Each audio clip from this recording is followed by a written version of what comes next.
Hi all, welcome to the tutorial session of Commerce Guruji. Let's talk about dosas today.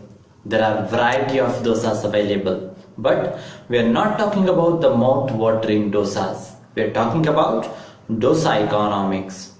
In this video, I'll be explaining the concept of dosanomics explained by Mr. Raghuram Rajan.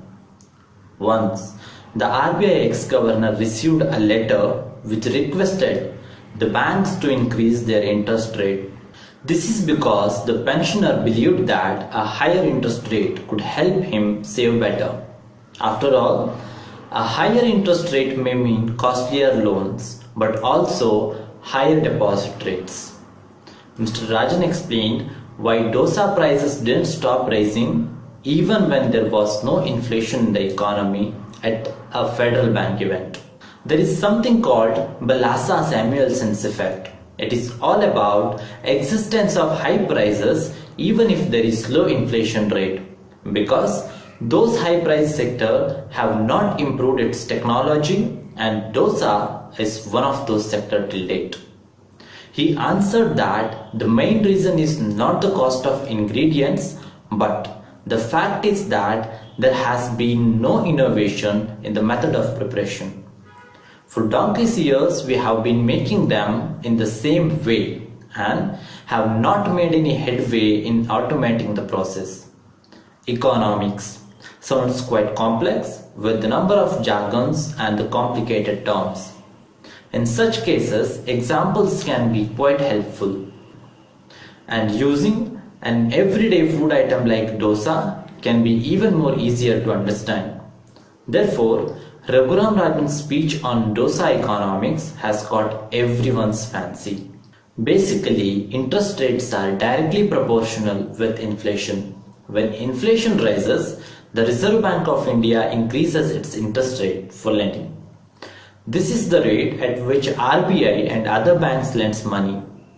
This makes loans costly. For example, Reserve Bank of India is lending at 5% and now it has raised to 5.5%. Then obviously the other banks will also raise the interest rate.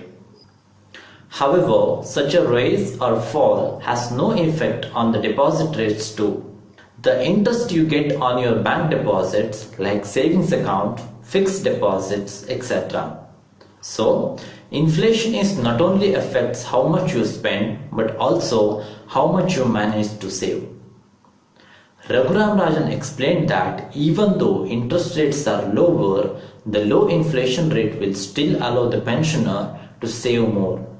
He used dosa to explain that.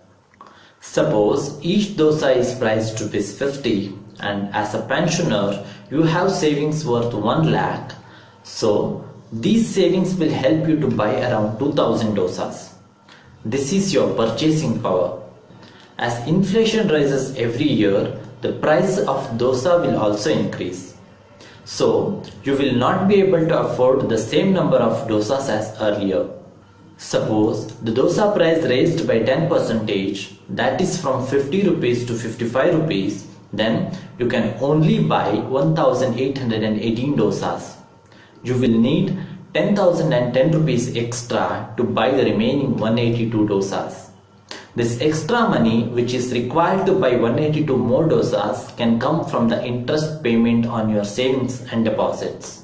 This can be used to help you to buy the same number of dosas irrespective of the inflation. You just need to earn 10% approximate interest on your savings to able to buy the remaining dosas.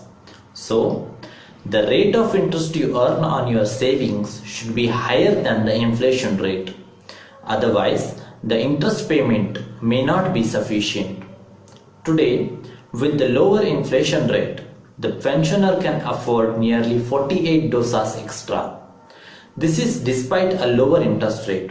Therefore, inflation is better and more profitable when it is low. People's real savings end up higher. That's all in this video. Hope you found it informative. See you all in the next video of Commerce Guruji. Commerce Guruji, the best platform towards knowledge. Like, share, and subscribe. Commerce Guruji, towards knowledge.